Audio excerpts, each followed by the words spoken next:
lá embaixo. Agora apareceu, agora acho que está gravando. Vamos de voltar tudo ou pode partir daqui, professora? Bom, agora que você entrou realmente no tema, né? Então, e depois vocês disponibilizam esses slides, as pessoas olham. E agora que você está mesmo no ponto, né? Ok. Então, gente, eu falei sobre a margem de contribuição para que vocês entendessem em pequena escala o que eu ia dizer sobre o custo de ciclo de vida. A margem de contribuição ela é um cálculo feito ali sobre pequenos produtos, em dimensão menor. Então, eu faço ali de um piso, da venda de uma roupa, entendeu? E o custo de ciclo de vida ele é feito sobre máquinas, sobre o quanto aquela máquina tem de duração, entendeu? Quanto ela vai dar de lucro para a empresa. Então, assim, no tempo de vida dela. Então, é a mesma situação, só que aplicada em outro âmbito. O custo ciclo de vida ele é muito aplicado em indústria para saber medir esse custo, esse lucro em cima de uma máquina e quanto vai gastar com manutenção e tudo mais.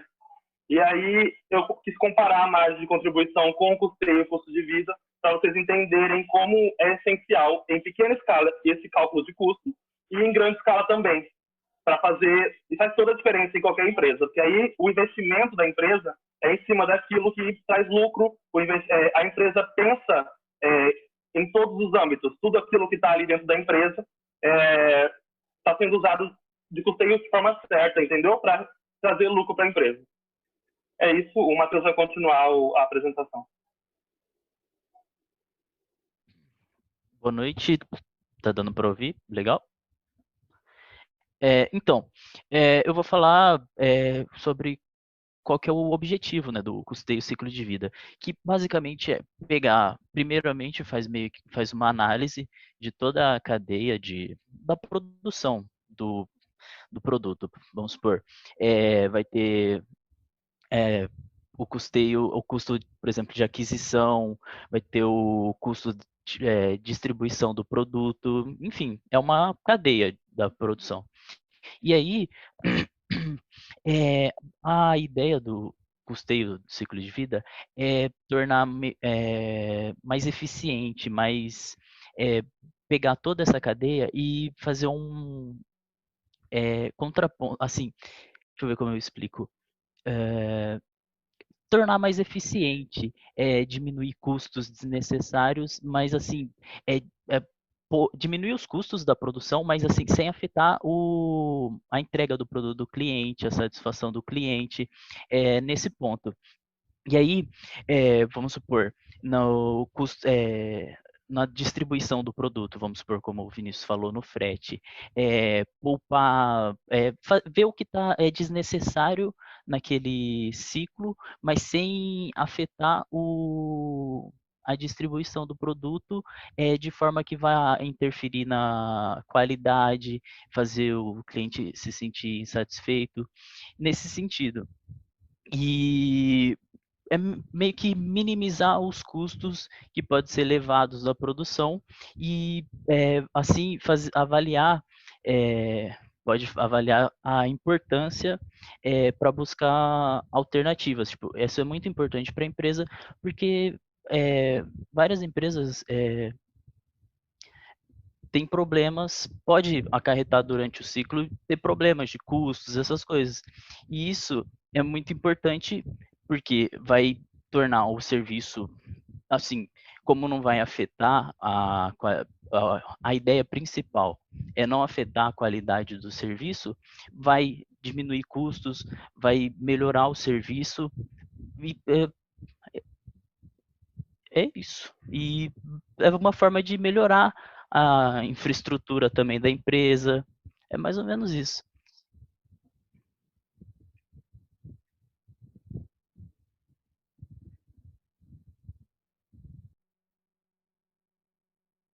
Agora é o Alessandro.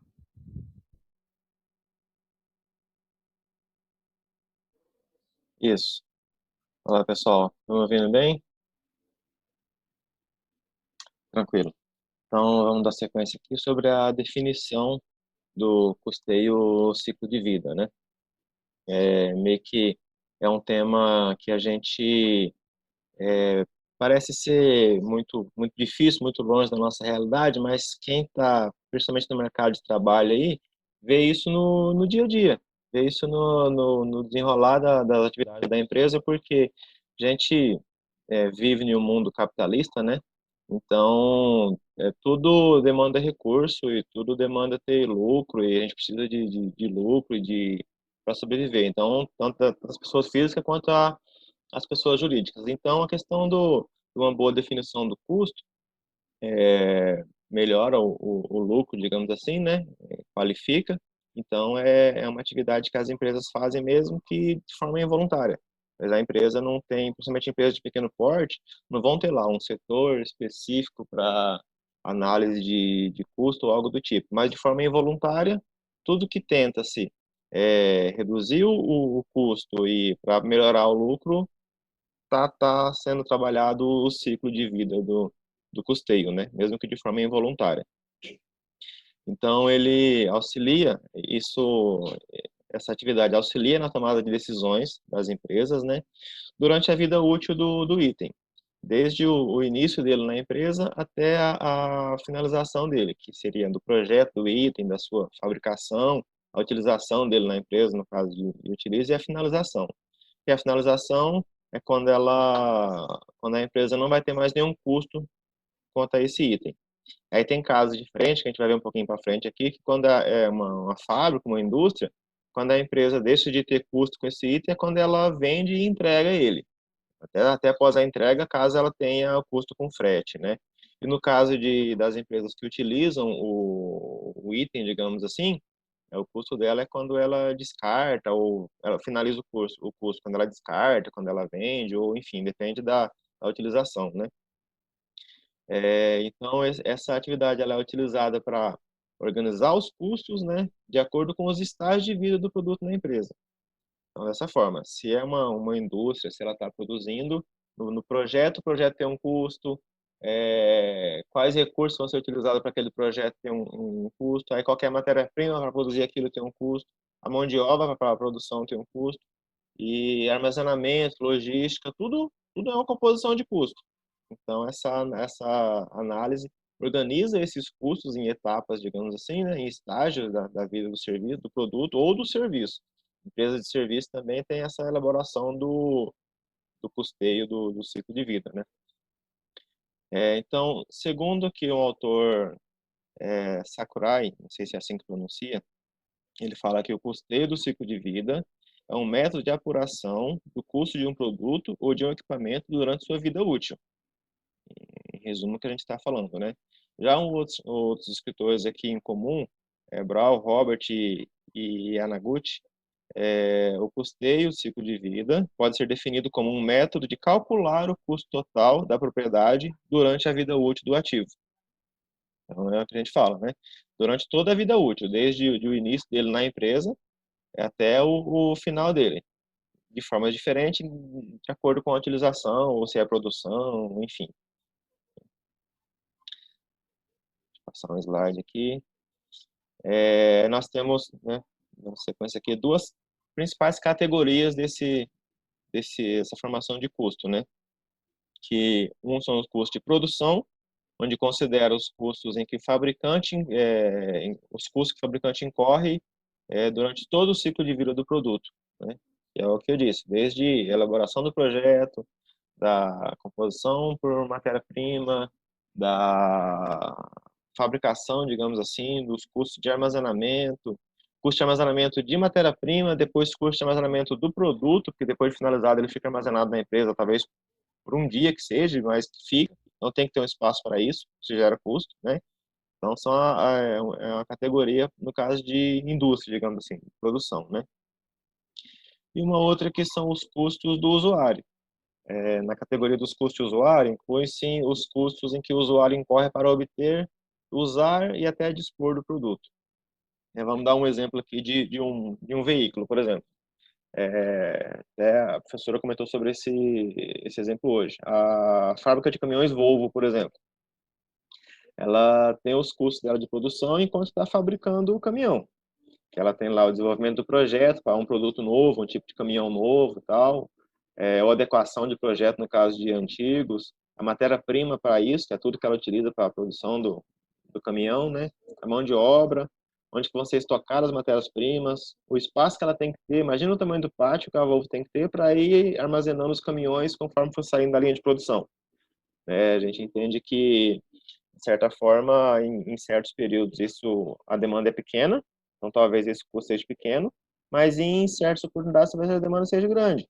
Então, ela não pode pensar que eu posso ter um pátio pequeno porque eu vou produzindo um caminhão e vou entregando. Não, não necessariamente. De repente, ela precisa produzir lá, sei lá, 500 caminhões e vai entregar para o fornecedor, para o comprador, digamos assim, todos de uma vez.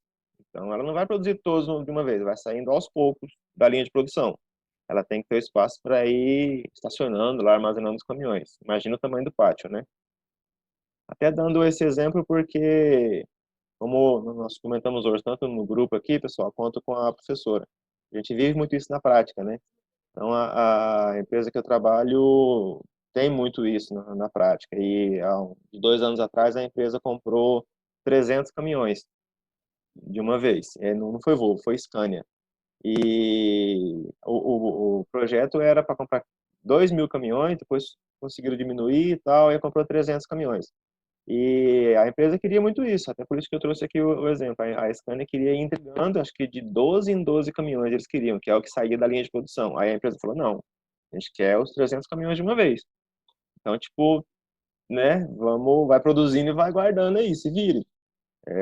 Com certeza a empresa, se ela não tivesse isso preparado, Alessandro, eu fico aqui pensando, se quem faz o caminhão precisa de espaço, imagina quem faz a carreta, né? pois é, Porque exatamente, mas aí, exatamente. se isso é um problema para quem faz caminhão, imagina para quem faz a Para carreta. quem faz a carreta. E aí, assim, até isso aconteceu na empresa, que compraram os caminhões, né? Foi produzindo, que é só a parte do cavalinho lá e tal, e aí pegou, buscaram em São Paulo, contrataram os motoristas aqui, a filial da empresa que tem os caminhões é em Vilhena, em Rondônia. Então, fizeram a contratação dos motoristas, um pouco aqui para o Cuiabá, um pouco lá por Vilhena e Rondônia, e aí capacitaram os motoristas e mandaram para São Paulo de avião para pegar os caminhões lá, de lá descer para o Paraná, para lá pegar as carretas e vir rodando com essas carretas. São caminhões bitrem, as carretas gigantes. Então, a, a empresa lá, não recordo o nome agora, que fez as carretas, ela terminou primeiro do que na realidade terminou meio que junto, pelo que eu entendi assim do projeto, sabe? Terminou junto, a Scania estava com os 300 caminhões à O disposição. Paraná não é a Noma? Isso, a Noma, exatamente. Os Paraná. caminhões estavam com os 300 caminhões, a Scania estava com os 300 caminhões à disposição, a Noma estava com as 300 carretas à disposição, mas a empresa estava terminando de contratar para mandar os motoristas, vendo passagem aérea, para mandar os motoristas para lá para pegar os caminhões. Então, tipo, ficou acho que uns 20 dias pronto lá, aguardando a gente começar a mandar motorista para lá para buscar. Então, assim, o custo de armazenagem talvez não tivesse sido até nem calculado, porque a ideia era ficar pronto e já ter motorista lá na porta esperando, né? E não foi bem assim. Então, com certeza, o ciclo de vida do produto aí, né? Tanto do caminhão lá quanto das carretas, né? E aí, em consequência, na sequência, o custo do usuário, né? Que é hoje o custo que a empresa tem com esses 300 caminhões, digamos. E a gente tem hoje, tem manutenção. Por mais que os caminhões estão novos, estão na garantia, mas tem a depreciação do caminhão, que é com o tempo, né?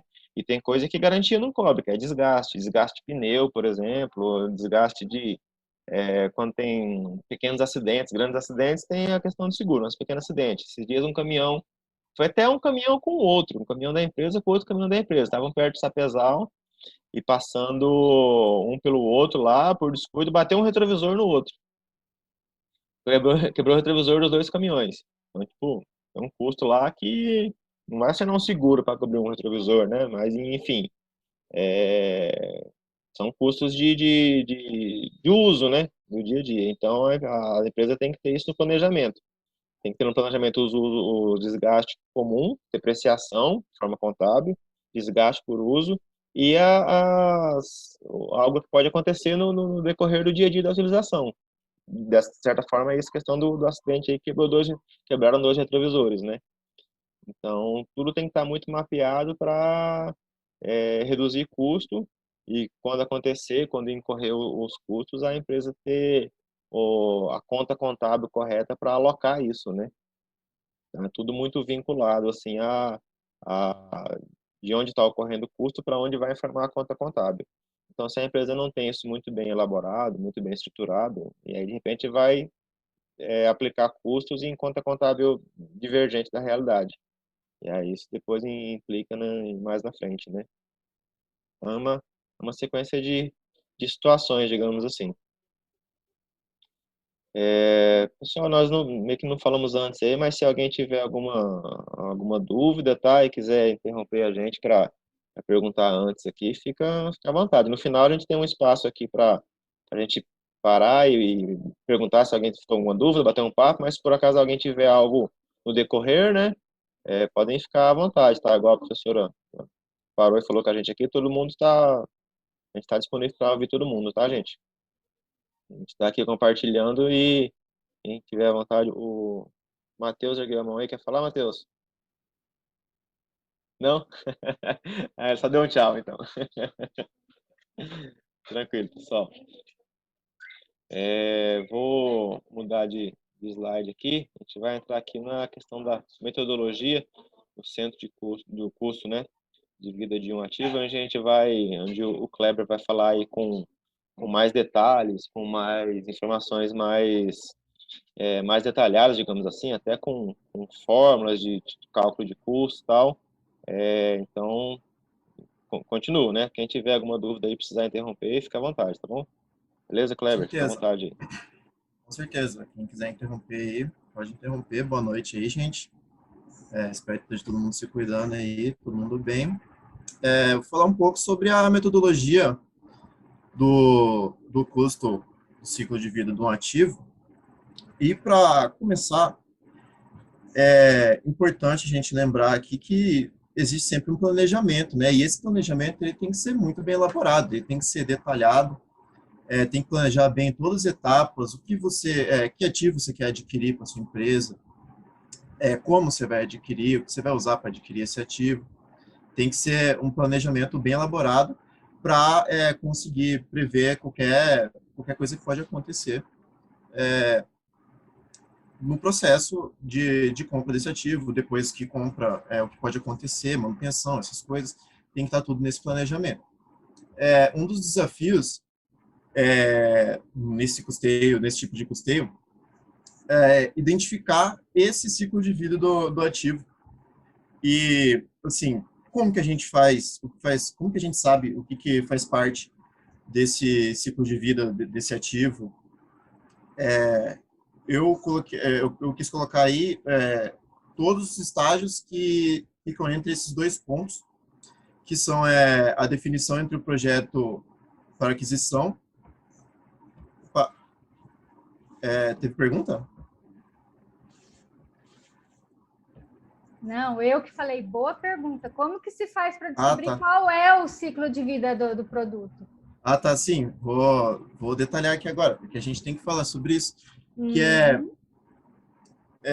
os processos que ficam, todos os estágios que ficam entre esses dois pontos, que são entre a definição, que é o primeiro estágio, né, que é a definição inicial do projeto para aquisição desse ativo, e o último estágio, que é o descarte desse ativo, é o descarte final, que é quando você você desfaz desse ativo na sua empresa. Pode passar de slide aí. Pode passar de slide. Então, como eu disse, o primeiro estágio é o da definição do projeto, né, que é onde você vai definir o rumo, qual decisões vocês vão tomar no processo inteiro. Vocês vão traçar as diretrizes do projeto, tem que lembrar de fazer previsões realistas e conscientes da situação atual de mercado. Não pode ficar contando com situações que não cabem na realidade. Tem que sempre tratar de uma maneira realista no planejamento. E aí a gente vai para a segunda parte, que é a parte da adaptação da empresa para atender requisitos específicos, documentações e acomodações, que isso aí a gente pode entender como que seria uma parte do processo da aquisição do ativo. Só que, um pouco antes disso, eu tenho que saber, eu preciso atender algum requisito para conseguir trazer esse ativo para a minha empresa? Eu preciso de alguma documentação específica para ter esse ativo na minha empresa? Eu preciso adaptar a minha empresa em algum sentido para conseguir trazer esse ativo para a minha empresa? Se eu preciso de alguma coisa, algum documento assim, essa é a parte esse é o estágio que eu estou abordando agora, que é a parte que a empresa tem que se adaptar a essas coisas para conseguir pular para o próximo estágio, que é a aquisição ou fabricação desse ativo. Que é a parte, se você for comprar de outra empresa, é a parte que você vai pagar, né? Você vai lá e compra. Ou se for uma coisa fabricada, uma coisa que você vai construir dentro da sua empresa, pega o valor total que você gastou para construir esse bem na sua empresa. Já pulando para o próximo passo, que vai ser os estágios... Não, pode voltar. Pulando para o próximo estágio, aí, que é o estágio inicial de uso, que aí vai ser as primeiras impressões que você tem desse ativo na sua empresa, a parte de adaptação, principalmente dos seus funcionários, se é um ativo que vai ser os seus funcionários que vão usufruir, se vai ser uma coisa que você vai oferecer para os seus clientes. O uso, você vai conseguir atingir o nível aceitável e obrigatório que esse ativo tem que apresentar na sua empresa, que você colocou lá no seu planejamento inicial. E aí vai ter depois aí, o estágio que vai entrar os custos com suporte funcional, custos operacionais, manutenção e renovação, que tem que estar nos planejamentos de custeio de ciclo de vida. Essa parte, o que eu vou gastar para esse ativo operar normalmente na minha empresa, para ele entregar o que eu tô exigindo de mínimo. O que eu preciso gastar por ano assim de manutenção de quanto em quanto tempo eu preciso fazer uma manutenção nesse equipamento, nesse ativo. Renovação, eu preciso fazer uma reforma nesse ativo em algum momento do tempo de vida útil dele, que vai estar tudo isso lá previsto no planejamento. Por isso que eu falei, o planejamento inicial ele é chave para, principalmente na hora que está tudo no papel, você entregar, a pessoa entregar assim para o empresário vai olhar e falar, não, eu vou tomar essa decisão, porque aqui, segundo esse planejamento, futuramente eu vou ter menos gastos e vai acarretar com eu gastando menos dinheiro no total. Aí o último estágio, que é o descarte ao fim da vida útil, mas a gente pode ver um pouco aí para frente que pode acontecer o descarte desse ativo antes do fim da vida útil dele. Pode passar o slide.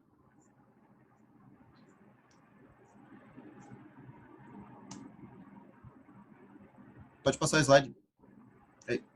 Aqui a gente vê uma fotinha, um plano certinho do processo do que acontece nos estágios que eu acabei de falar, que é como se fosse um ciclo, né? Na hora que chega no final, vai ter um novo início. Olha, vai passar para a parte do plano, que também vai acomodar a parte das regulamentações que eu preciso na empresa, aquisição, que é a parte da compra. Os próximos 3 estágios ali embaixo já entram na parte dos custos operacionais, custos, custos funcionais, reformas, manutenções, vai estar tudo até chegar no descarte. E se eu estou descartando esse ativo, eu tenho que substituir ele, eu tenho que substituir ele com alguma coisa que vai me entregar um resultado parecido para eu atender minha clientela ou os meus próprios funcionários, dependendo do ativo que a gente está lidando. Aí a gente vai pular para um próximo plano para substituir esse item que foi descartado. Pode passar. Aí eu trouxe alguns conceitos também de alguns autores que eles falam sobre o ciclo da vida do ativo. Aí tem o conceito em conjunto aí do Charles Horngren, o George Foster e o Srikant Datar. O ciclo de vida, eles dizem que o ciclo de vida do ativo abrange o início da pesquisa e desenvolvimento até o término de suporte do cliente, que acompanha o que eu tinha trago mais cedo aí. Só que o ponto de vista que eu falei lá no slide anterior foi que eu trouxe até o fim da vida útil. Ele trouxe até o fim de término de suporte do cliente. Aí pode trazer o que eu tinha falado, que às vezes nem sempre o fim da vida útil, você descarta o ativo esse ativo em questão da sua empresa no fim da vida útil que foi planejado lá, porque pode acontecer N fatores que a gente vai ver depois aí. Boa observação isso daí. Lembrar que de repente, vem igual o Alessandro, né? Vendi lá no leilão, pronto, acabou. Não, que pode gerar alguma garantia, que pode gerar alguma questão que eu ainda, mesmo depois que vendi, recebi, ainda pode ter alguma coisa. Boa, Sim. Boa. Podem ter situações positivas, né? E também negativas, enfim, relacionadas a isso, né? Sim, é também por isso que eu disse que o planejamento ele tem que ser realista. Não pode ficar pensando muito em muita coisa boa e também não pode ficar pensando em muita coisa ruim que acontece. Tem que ser realista. Aí também tem o conceito aí também do Michael Ostrander, que diz que o ciclo de vida do produto tem 4 fases. Ele trabalha com 4 fases, trabalhando com introdução, crescimento, declínio e abandono. Tem conceitos também que usam uma outra fase entre o crescimento e o declínio. Também tem autores que consideram a fase de maturação, que seria a parte do auge da utilização desse ativo na minha empresa. Aí seria como se fosse um gráfico de onda. É a parte da introdução, crescimento que é a parte que eles estão subindo, aí chega no topo, que seria a parte de maturação, e depois acontece o declínio e o abandono do ativo. Aí, pode passar o slide. Aí, a gente já pode chegar na parte que a gente identifica quando que a gente sabe que chegou o fim do ciclo de vida desse ativo. Pode acontecer do ciclo de vida desse ativo que teve todo o planejamento lá, acabar antes do que eu imaginei que ele ia acabar. Ou pode acontecer dele durar mais. Só que, né, existem fatores que podem causar, que nem a gente disse, coisas boas e coisas ruins. Alguns fatores aí que eu elenquei que pode determinar o fim do ciclo da vida do ativo. O ativo se tornar não funcional ou deixar de fornecer um serviço de nível considerado mínimo ou obrigatório. Isso aí pode acontecer casos do ativo parar de funcionar na sua empresa, estragar, os custos para deixar ele operando normalmente já ficam muito altos, fora da realidade. Você já voltando lá naquele gráficozinho, já pula para a parte do abandono e vai para o plano seguinte. Aí um fator que é o avanço tecnológico.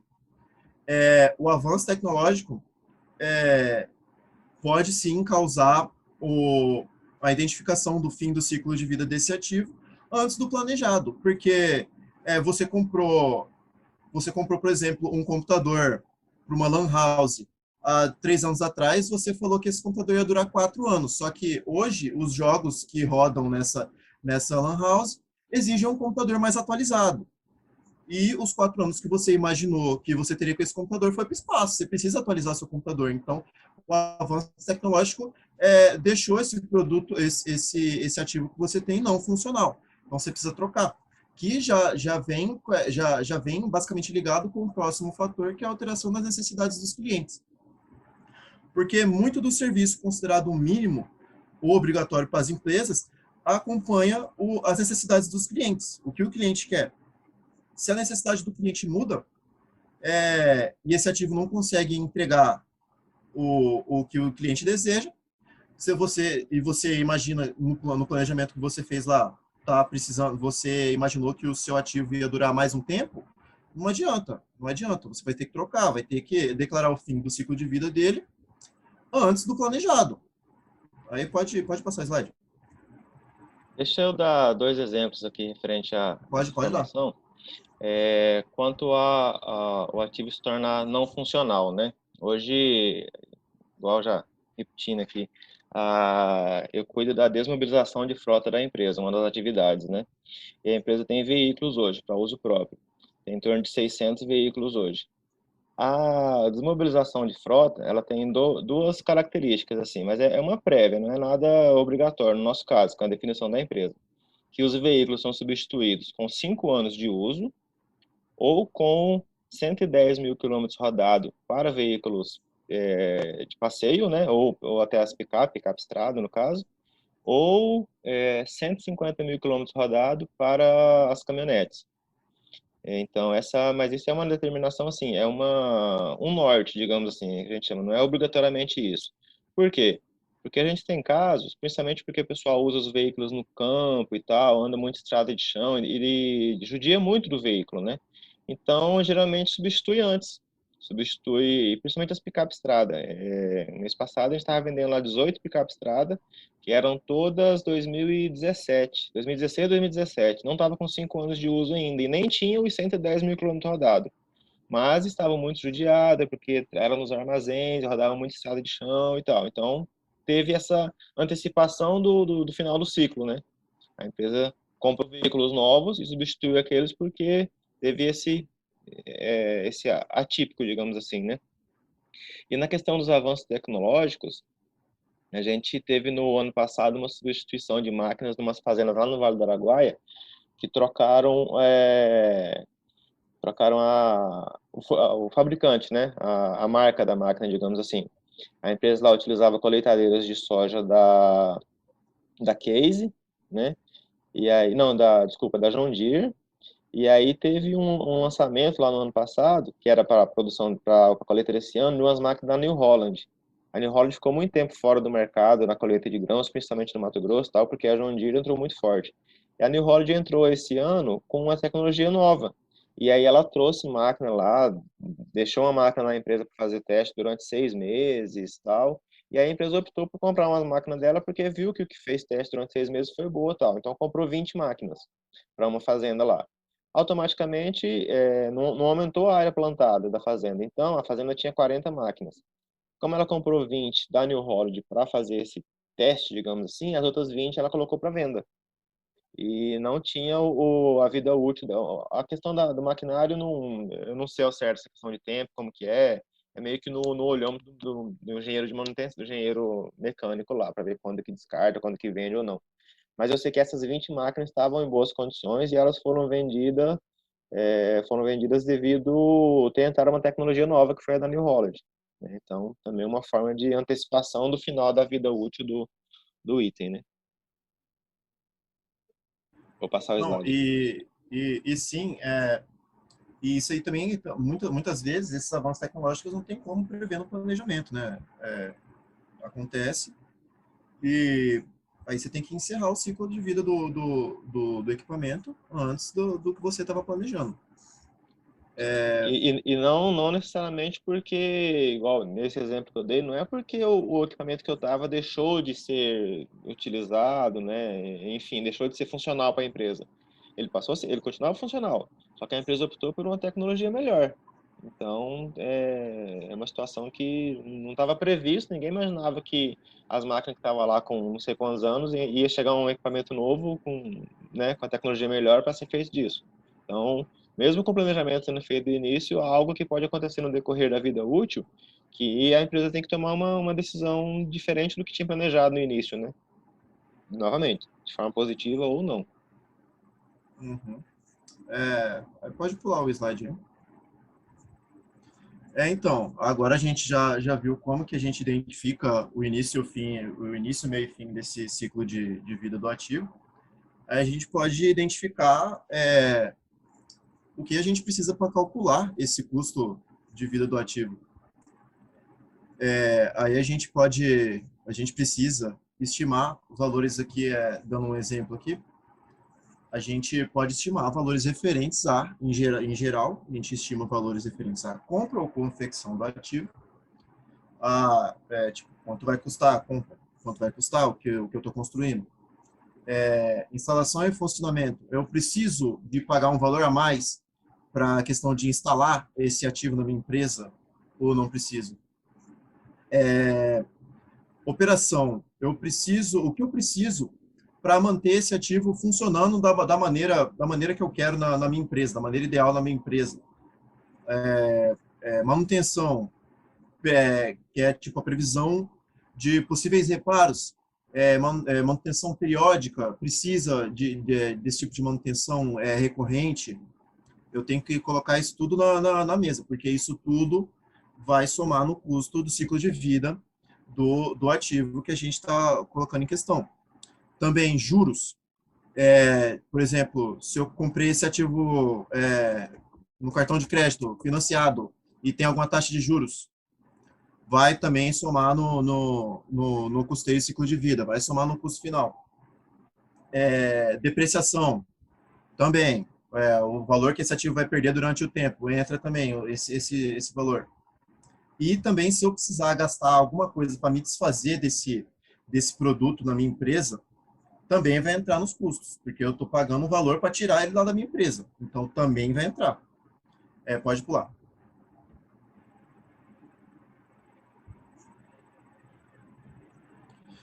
Então, aí a gente, considerando esses fatores aí, a gente pode separar todo o custo no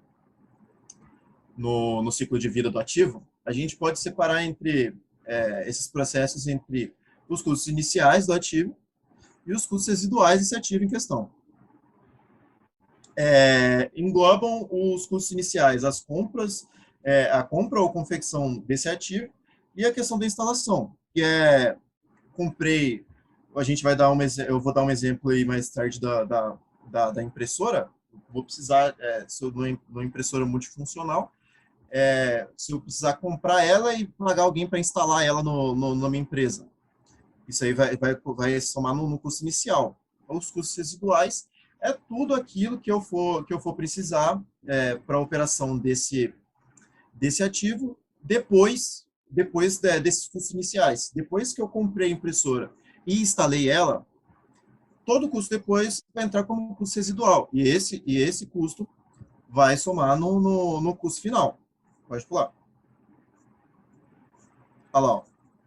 A gente pode ver ali que o custo do ciclo de vida é igual ao custo inicial mais o custo residual do ativo.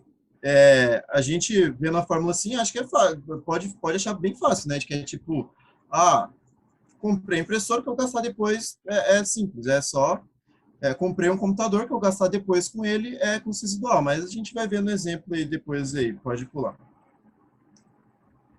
Olha lá, ó, um exemplo. O empresário Paulo Vitor da Costa Holland decide comprar uma impressora multifuncional para a sua empresa Holandinho Soluções Contábeis Limitada e começa a executar uma pesquisa de mercado em busca dos melhores preços disponíveis. Olha lá, o primeiro fator. O Paulo, ele acaba optando por comprar a impressora A no valor de R$ 1.700. Aí já, como eu disse antes, comprou a impressora custo inicial, R$ 1.700. Mas aí também, para instalar corretamente a impressora na empresa, ele precisou desembolsar um valor de R$ 150 a mais, que vai somar nesse custo inicial. Para o ativo operar na minha empresa, eu preciso instalar ele. Então, vai somar no custo inicial. R$ 1.850 seria, aí, no caso, o custo inicial disso. Entrando no terceiro fator. É necessário comprar toner e papel A4 para utilizar a impressora. Paulo estima que será gasto, o Paulo estima como? Fazendo um planejamento, né? O planejamento inicial lá, ele contou que vai gastar R$ 750 para adquirir esses materiais durante a vida útil que ele espera lá no planejamento para a impressora. E também estimou que vai gastar R$ 500 na questão que a energia que a impressora vai gastar para ser utilizada normalmente na empresa. Pode pular. Também, gente, esses valores aí, saiu da nossa cabeça aqui, por favor, não acha que a gente tá dando preço para as coisas aqui não, considerando o mercado, não, é exemplo mesmo. Pode passar aí. Aí, ó, o fator 4. Foi estimado um valor de R$ 800 com gastos para possíveis reparos necessários, manutenção. O Paulo olhou assim e pensou, quanto que eu vou gastar de manutenção aqui? Ele analisou, ele pode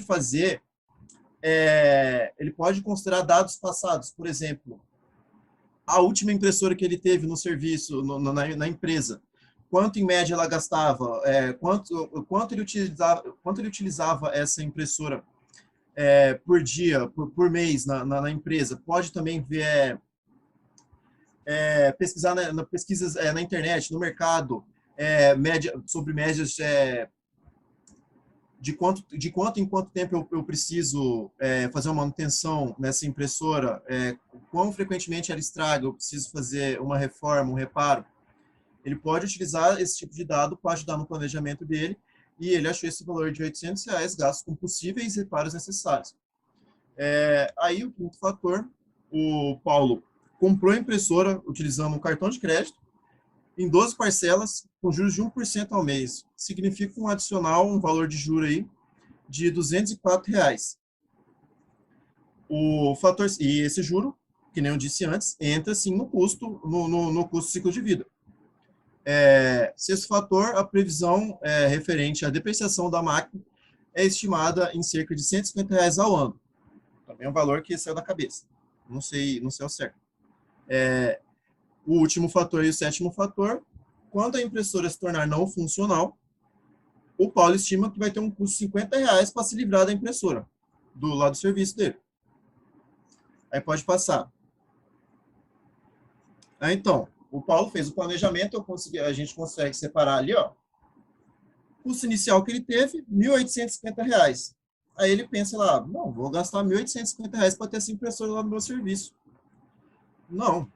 Olha lá, olha o custo residual que ele teve após um ano, que foi o cálculo. 750, mais R$750 que foram gastos com papel e toner, mais R$500 previstos de energia, mais R$800 que foi previsto de manutenção e reparo, mais R$204 que ele pagou de juros, mais R$150 da depreciação da impressora, mais R$50 que foi o que ele fez para se livrar da impressora. Então, Kleber, na verdade... Eu tô aqui me lembrando, isso daí é muito... A gente comete, as pessoas em geral, cometem muito esse erro quando vai comprar carro, né? Carro, eu ia dar também um exemplo de carro depois. Isso daí é muito comum, cara. É muito comum. A gente não vê esses outros custos. E falar, eu tenho dinheiro para comprar um carro, mas você não tem dinheiro para manter o carro, né? Então, é um desafio aí, porque ó, o Paulo olhou no papel lá depois e viu que, na verdade, ele não gastou R$1.850 com a impressora, ele gastou R$4.304 com essa impressora. E talvez, se ele tivesse pensado em comprar uma impressora um pouquinho mais cara, que gastasse menos com manutenção, que gastasse menos tinta, por exemplo, ele poderia, depois de um ano, gastar um valor muito menor do que R$4.304, que é também o que a gente pode pensar quando a gente vai comparar em dois carros, e que geralmente a diferença que as pessoas consideram para comprar um carro mais barato é muito pequena em relação ao que vai acontecer depois, que às vezes um carro de 42 mil, um carro de 44 mil, só que na verdade o carro de 42 mil vai fazer você gastar muito mais que R$2.000 de diferença que ele tem para esse carro de 44. Seguro, combustível, imposto. Exatamente. Principalmente questão de combustível, que hoje está caríssimo, né? A galera não pensa, às vezes vai pegar um carro, pensando num carro mais caro, pegando uma caminhonete, o que a gente está vendo hoje de caminhonete flex, para quem não entende, caminhonete existe um motor bem mais potente, e o álcool é um combustível que rende bem menos. O caminhonete anda bem menos com combustível álcool. E, às vezes, você pode pagar um pouquinho a mais numa caminhonete a diesel, que futuramente você vai ver, passando 2, 3 anos, você vai ver que você gastou muito menos com esse carro do que dá muito menos manutenção, porque o motor é bem melhor. Sim, com certeza. Existem vários exemplos também que a gente pode dar, e isso é chave para um dos objetivos principais do custeio ciclo de vida, que é o quê? A pessoa encarregada dessa análise lá na empresa, faz o controle desse tipo de coisa, chega lá no empresário e fala, não, aqui ó, tá aqui no papel aqui para você, a melhor decisão que você tem que tomar. A gente pode facilitar a vida do tomador de decisão apresentando esse tipo de número. que é o quê? Às vezes quem está tomando a decisão não tem conhecimento desse tipo de coisa, não botou tudo nas tabelas, e vai olhar lá e falar, pô, mas eu vou pagar R$ 5.000 a menos nesse carro aqui. Aí, mas isso é um pensamento a curto prazo. Se a gente for fazer uma análise, se tem um profissional que faz uma análise mais aprofundada dos dados desses carros, e entrega para o cara que vai tomar a decisão, vai falar, não, você vai pagar R$ 5.000 a menos agora, só que analisando daqui, você vai considerando que o cara troca de carro a cada 4 anos, daqui a 4 anos, você vai ter pago muito mais de R$ 5.000, que é a diferença que você vai pagar a menos aí. Então, um dos objetivos principais que a gente pode fazer, né, no setor da análise dos custos é ajudar o tomador de decisão a tomar a decisão correta nessa situação aí. Pode falar.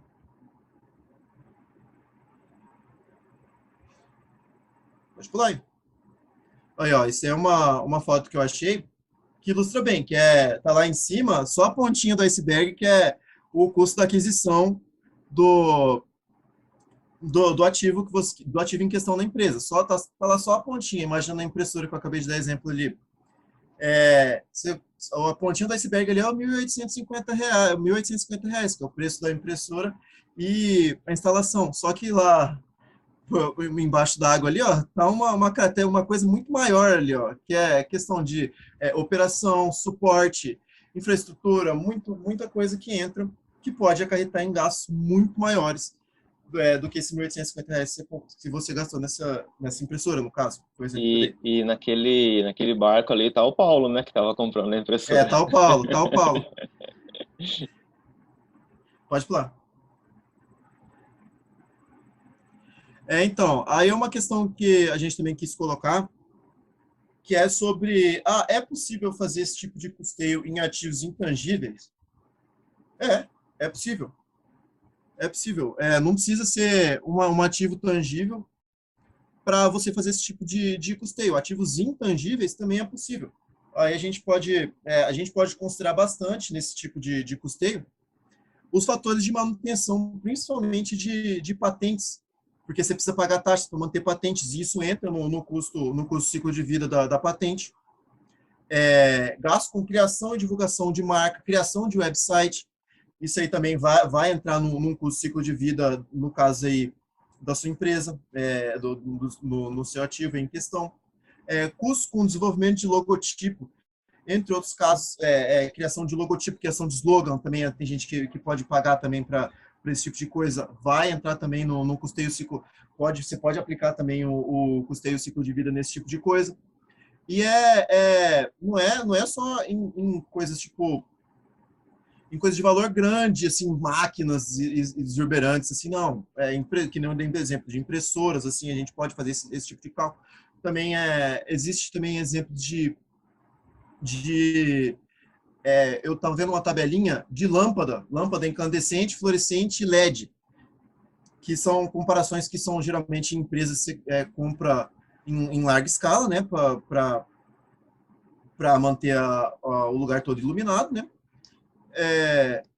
O tanto que uma lâmpada LED gasta, ela pode ser mais cara, só que ela vai durar 3 vezes mais do que uma lâmpada incandescente, que você vai pagar um valor menor, só que vai durar menos também. Aí cabe fazer uma análise dos preços em questão para ver o que compensa. Compensa comprar 3 lâmpadas incandescentes ou uma LED. Aí depende do preço que está sendo trabalhado. Apenas mais um exemplo também. Acho que a gente já vai para a parte das considerações finais agora. Vou dar um exemplo aqui sobre uma forma intangível, digamos assim, desse processo, né?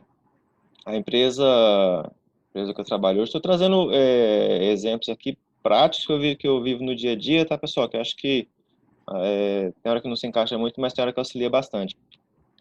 A empresa tem alguns selos e certificações para venda da qualidade para demonstrar a qualidade do produto, qualidade da soja, qualidade do algodão que planta, enfim. Alguns desses selos tem coisas que é mais para o lado social, é a empresa amiga da criança, é a empresa que é contra o desmatamento, está nos 17 do Pacto Global da ONU lá, então tem bastante coisa. Mas tem coisa que ela obtém lucro com isso. por exemplo, ela tem o selo Proterra, e ela tem um selo lá, que ela não lembro o nome agora, ela posso passar para você depois. Ela é a única empresa na América Latina, na América do Sul, na América Latina, que possui um selo que permite que ela venda a produção dela para uma certa demanda da comunidade árabe. Essa comunidade árabe lá, eles têm, por idolatrar demais a questão de um certo tipo de animal, que é o suíno, eles não compram, é exatamente isso, eles não compram soja de fazendas onde produz suíno, onde, mesmo que for só para consumo, e nem nas fazendas circunvizinhas pode ter produção de suíno. Então, ou seja, a empresa tem uma fazenda, duas na realidade, que as fazendas circunvizinhas dela não produzem e não pode produzir suíno. E o pessoal da comunidade europeia, desse certo país lá, vem aqui fiscalizar isso. Uma vez por ano eles vêm, atestam isso. Não tem data certa para vir, é justamente para ver se pega no pulo, né, digamos assim, é uma auditoria. Ela vem e visita as fazendas circunvizinhas para ver se tem produção de suíno. E se não tem, aí ela mantém, a empresa já tem esse selo, ela protela por mais um ano, mantém esse selo, né?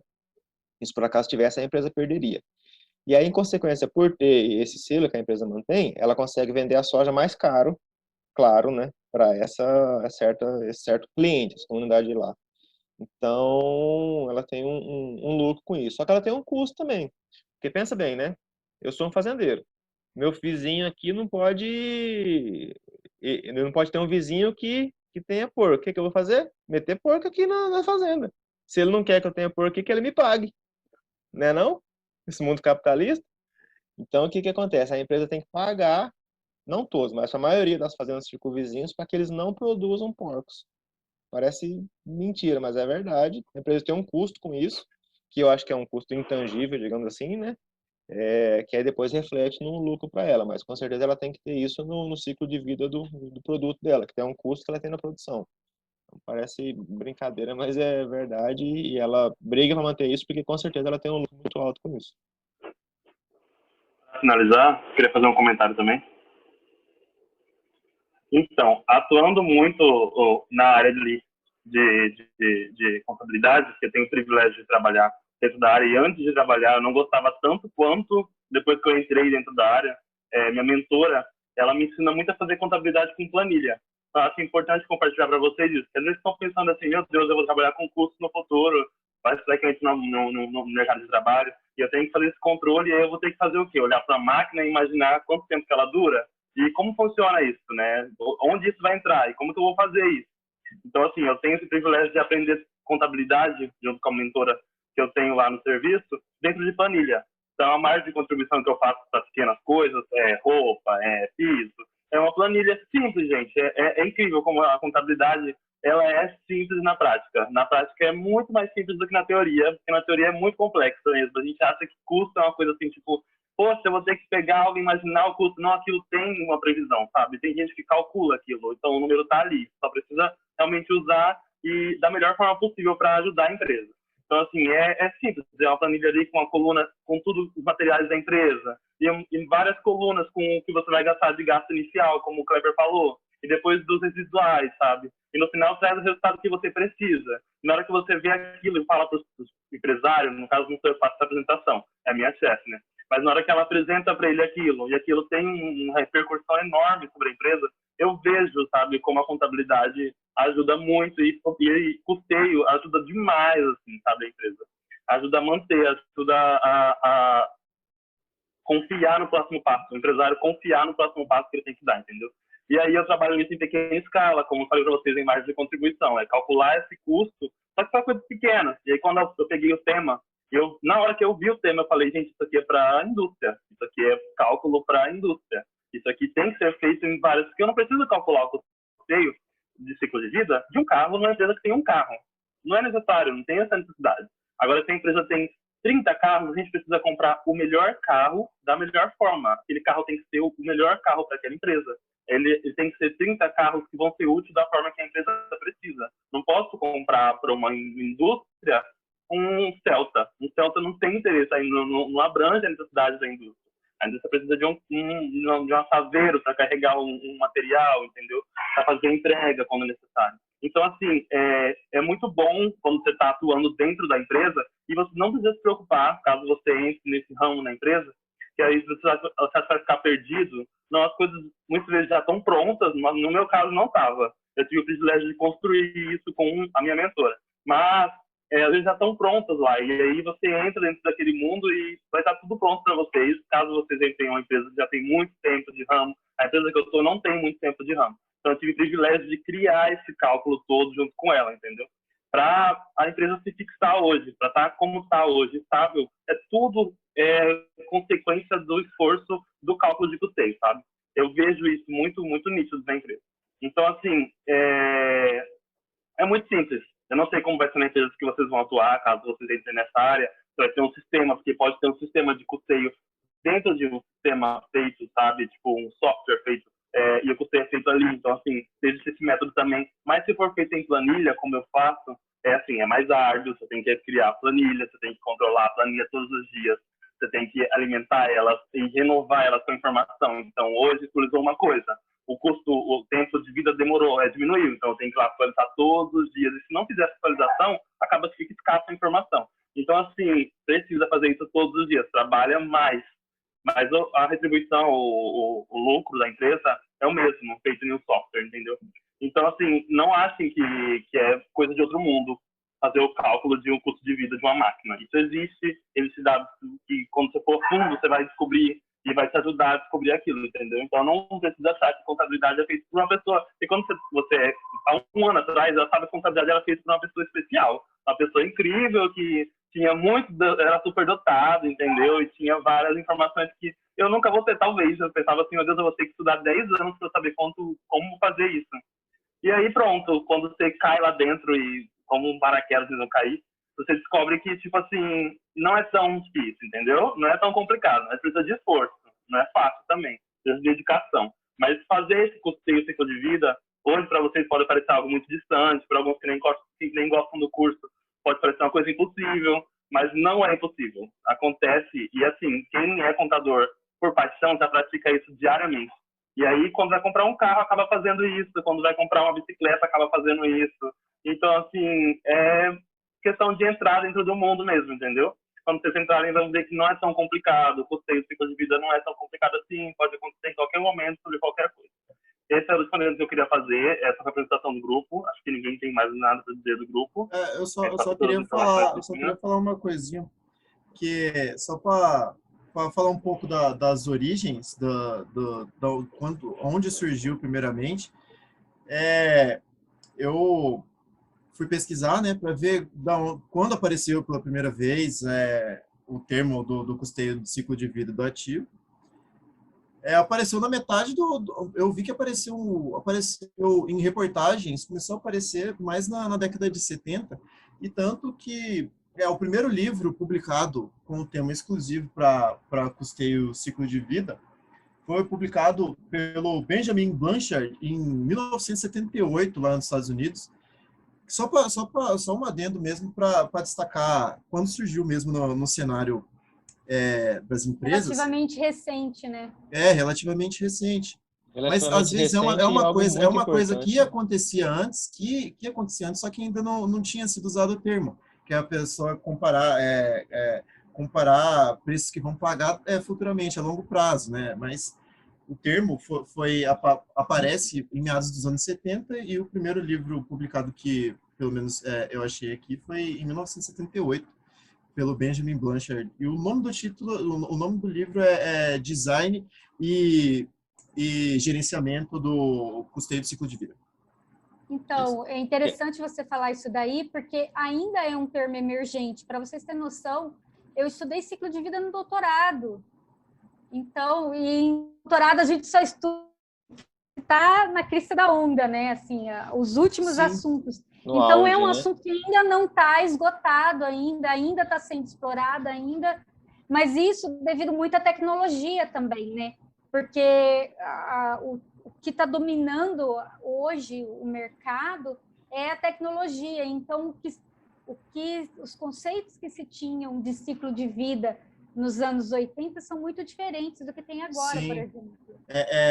Tem até um autor que eu citei, o Ostrenga, ele diz que hoje esse é um termo que cresce bastante porque o consumidor, o cliente, está muito mais ciente do que é o custo.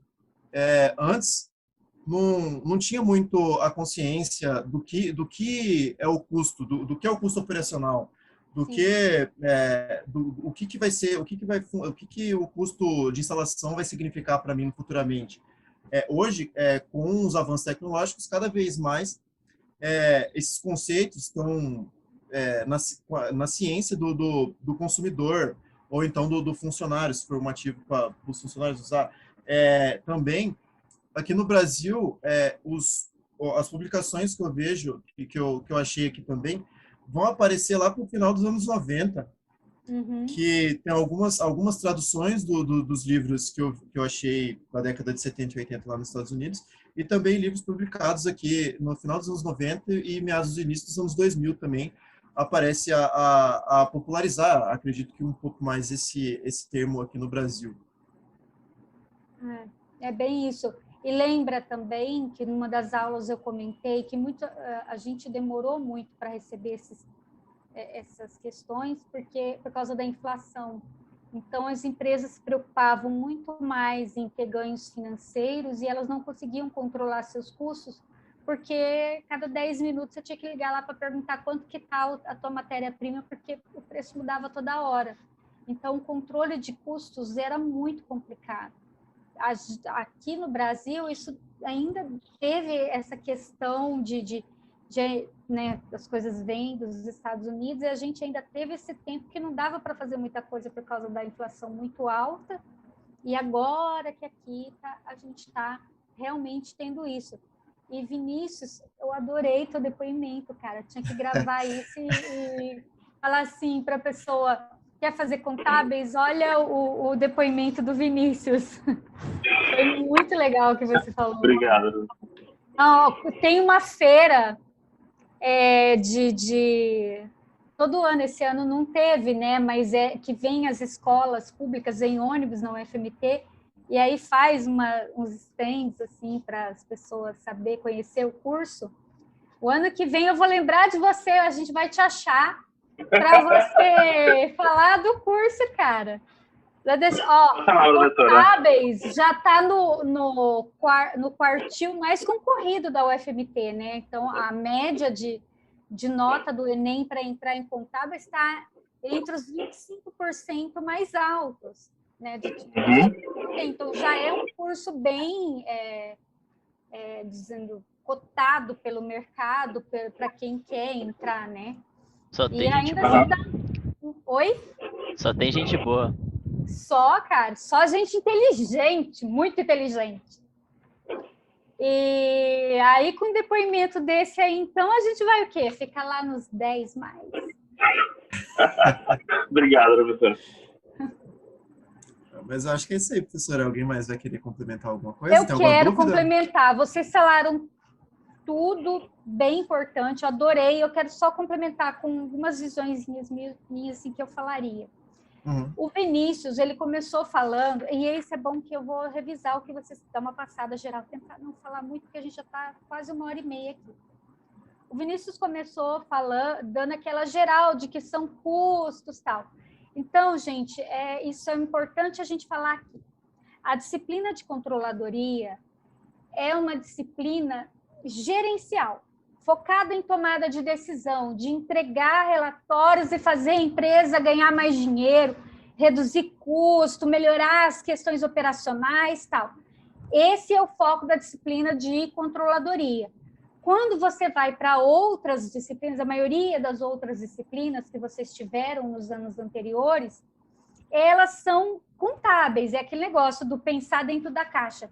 Então, você tem que escriturar assim, porque a lei é essa, isso não é custo, isso aqui é ativo tal, isso aqui é para lá, porque tem regra para isso.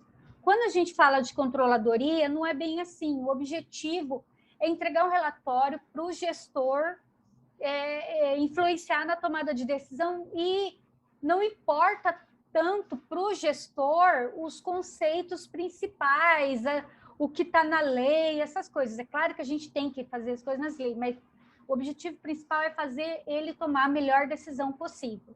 Então, o que acontece? Quando o Vinícius estava explicando lá no começo, ele falando de custo, que custo é despesa, não sei o que lá. Para tudo, contabilmente falando, custo não é despesa, né? Só que o Vinícius estava falando sobre enfoque gerencial. Do jeito que ele estava falando, com o enfoque que ele estava falando, ok, gestor não... O meu Google, eu falei, ok, meu Google, o que você precisa? Do jeito que ele falou, tá tudo certo, porque quando você for falar para o gestor, ele é formado em administração, ele não sabe a diferença de custo e de despesa, você vai falar para ele a mesma coisa, ou ele é engenheiro, ou qualquer coisa do tipo, ou ele nem estudou direito, tem um ensino médio, mas herdou a empresa. Esses são os piores. E ele não vai entender isso daí. Então, tanto faz você falar que custo, despesa, gasto, que não vai fazer diferença. Mas o custo está relacionado ao processo produtivo. Quando a gente pensa em DRE, a gente separa isso. Despesas estão ligadas a operacionais, administrativos, financeiros, lembra? Então, tem essa diferença. Quando a gente ainda não determinou se aquilo lá é um custo ou é uma despesa, a gente chama de gasto. Gasto é o nome genérico para os dois. Isso contabilmente falando. Quando a gente fala gerencialmente, sim, a gente embola tanto. E quando a gente fala contabilmente, nem seria correto chamar de custo ciclo de vida, porque o custo ciclo de vida aborda também as despesas. Não entra só custo, aborda custo e despesa. Então, se a gente fosse falar no contabilês corretinho, a gente vai falar gasto ciclo de vida. Porque daí, sim, estaria bem claro então, que estaria falando de custo e despesa. Fala, Cleber. Na hora que eu estava pesquisando sobre o assunto, que eu separei lá com custo inicial e custo residual, eu estava tentando, tendo muita dificuldade para separar, para não meter custo fixo e custo variável no meio, porque não é isso que a gente está falando aqui agora. Exato. E é bem isso, a gente está saindo dessa caixinha e não tem problema, porque a linguagem agora que é gerencial, a linguagem que agora é tomada de decisão. Agora, Vinícius, você está lá no escritório, o escritório é de contabilidade. Ai, não fala isso porque vai pegar mal para você. Falar que despesa é custo, né? São coisas diferentes. Mas para o gestor, para quem está tomando decisão, para ele não faz diferença nenhuma. A ideia é mostrar essa linha da vida do projeto, do produto, né, que vocês já falaram, e entender que desde lá do projeto, desde lá da concepção daquilo lá, já está tendo gastos. E esses gastos têm que ser computados. Aí, da execução até aquilo ser descartado, né, que é o trabalho do Alessandro, que já não, né, já aquilo, o bem já foi todo depreciado, não tem valor, mas quando a gente considera o ciclo de vida, ainda existe e incorrem gastos ali. Então, a ideia é essa. Outra coisa também que diferencia bem, quando a gente fala de custo contábil, a gente fala do período contábil. A gente fala do ciclo operacional contábil, aquele 1 ano, do 1º de janeiro ao 31 de dezembro. Quando a gente está falando do custeio ciclo de vida, a gente está falando do ciclo de vida do produto inteiro. Então, a gente está falando, se eu compro uma colheitadeira, né, de quando eu fiz o projeto, qual é a melhor colhedora, que eu acho que é o nome correto de falar, para comprar, até eu me desfazer dela e pronto, aí acabou, não tem garantia, quem comprou que se vira. Aí acabou mesmo o ciclo de vida. Então, pode ser uma coisa que vai me durar 10 anos, 15 anos. Então, a gente tem que entender que quando a gente pensa no custeio ciclo de vida, a gente está pensando em mais de um ano. Na grande maioria das vezes, a gente está pensando em todos os itens que acontecem no ativo não circulante, que é o que vale a pena realmente a gente fazer esse projeto, esse cálculo. E são valores representativos também. Fazer de valorzinho barato, é uma margem, vai comprar uma impressora, que se dane, compra qualquer uma. Mas, nós vamos comprar 200 impressoras, vamos fazer um projeto. Aí sim vale a pena. Então, tem todas essas questões de relevância também da situação para ver se vale o cálculo. Aí, tá, mas qual que é o principal objetivo, então, de eu fazer isso daí? É pensar em payback, o primeiro deles, né? Payback o Vinícius falou da margem de contribuição e o custeio, o custo ciclo de vida, ele está ligado ao payback. Em quanto tempo eu vou ter retorno?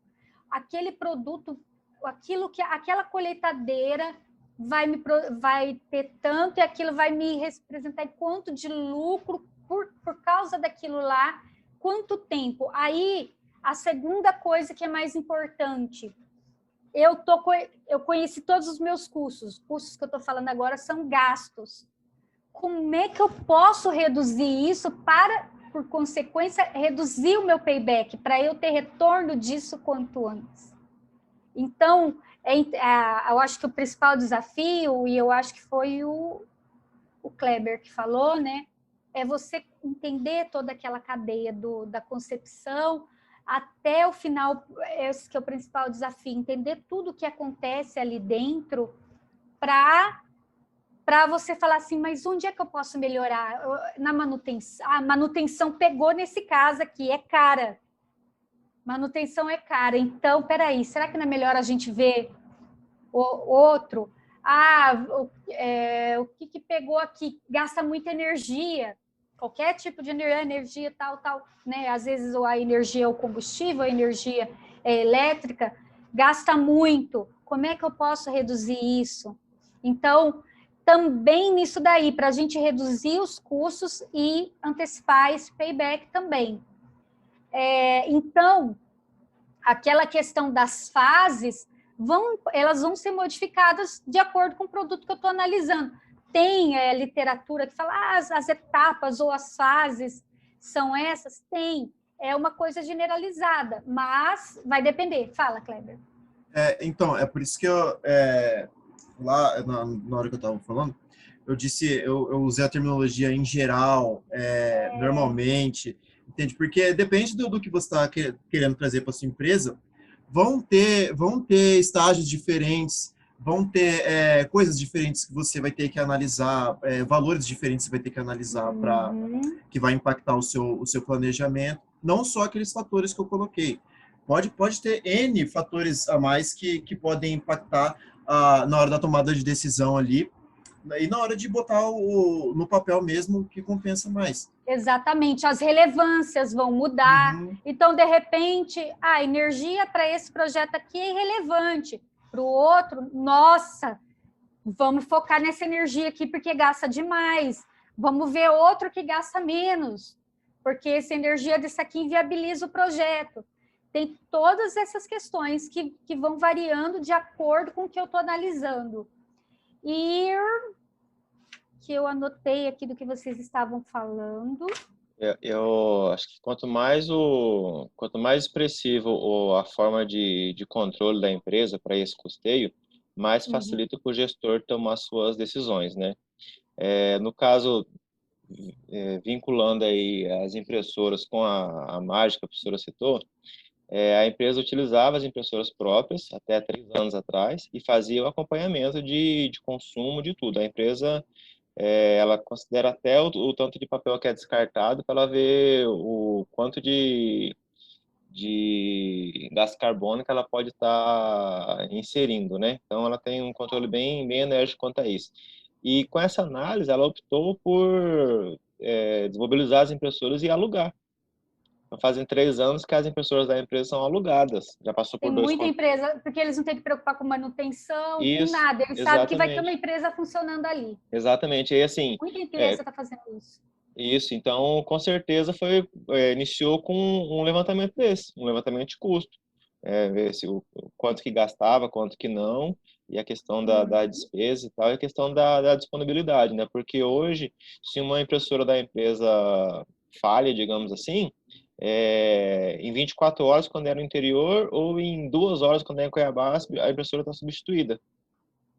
E se fosse própria, teria que ir para reparo, ou então teria que ter lá uma impressora sobressalente em cada unidade. A empresa tem 46 unidades. Ia ter que ter uma impressora parada só para a hora que estragar uma, ter outra no local.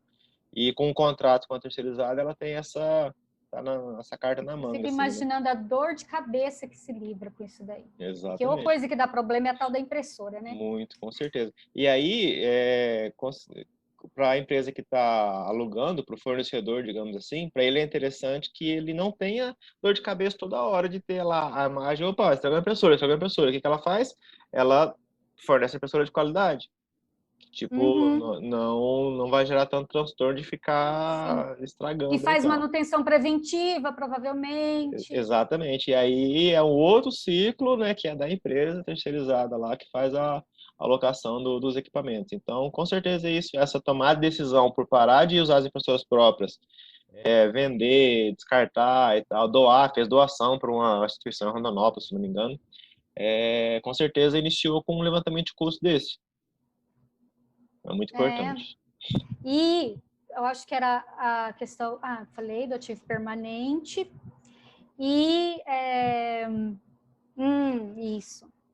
A hora que você estava falando, acho que era o Kleber também, que estava falando que algumas vezes a gente não consegue identificar o custo, e aí até o Alessandro contribuiu falando, a gente fez um projeto para o produto estar lá por tanto tempo, mas aí veio um produto novo com a inovação tecnológica, a gente substituiu antes, tal. Então, aí eu lembrei que eu estudei isso no doutorado. Hoje em dia, o que os gestores estão fazendo? As empresas estão fazendo? Elas estão programando a obsolescência do produto, que é o que a gente vê com os celulares. Então, a gente compra o celular que foi lançado em 2020, a própria indústria do celular fala: eu atualizo esse telefone e fabrico peça deles por mais até 2023. E se o teu celular ainda está bom em 2024, mas aí quebra, você não acha mais peça, o sistema não atualiza mais, e você vai ter que comprar um modelo novo. Então, isso se chama obsolescência programada, porque gerencialmente para a empresa, isso reduz muito o custo, porque ele pode fabricar em larga escala, né, fazer produção em massa das peças em reposição, tal, para aquele lá, para aquela produção com tempo programado, não dá mais assistência, faz as pessoas ter que comprar um telefone novo, obriga, né, o consumidor comprar. Então, aquele sino, não é um sino, né, o ciclo de vida dos produtos gerais, aquela onda, que foi você, né, Kleber, que falou também, aquela onda, no caso de produtos altamente tecnológicos, antes de, quando ele começa a decair, a própria empresa corta aquilo lá e entra com um novo produto já subindo. Então, sempre você vai ter aquelas várias ondas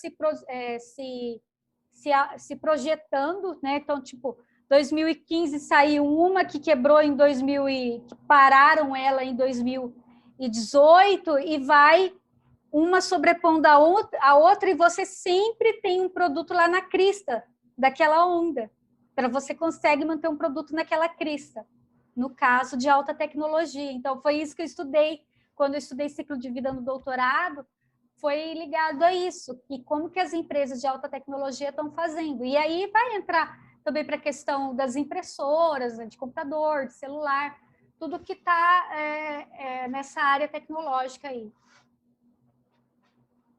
Gente do céu, volta aqui para o foco nesse chat, está gravando o chat também, coisa feia. Já pensou se gente de fora do curso vê isso?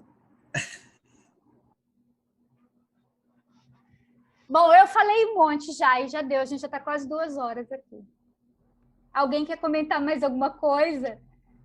Só agradecer a presença de todo mundo aí. Boa noite a todos aí. Só. Obrigado aí, todo mundo. Tomar cuidado aí onde que manda mensagem. É, né? Gravou. Eu não sei como apaga isso, Gravou. não. Tem como apagar, Aí não, agora já quem foi. que... já era. Um Tá com a salve aí vida pro Paulo. exposta agora. Obrigado pro Paulo aí por me emprestar o nome dele para usar no exemplo também. Obrigado a todo mundo pela atenção. O Paulo tá lá navegando naquele barquinho agora. Beleza, obrigado, pessoal. Obrigado, gente. Tchau, tchau. Tchau, tchau. Boa Tchau, noite tchau. para vocês. Até segunda, eu acho. Boa noite. Boa Boa noite. noite, gente. Tchau.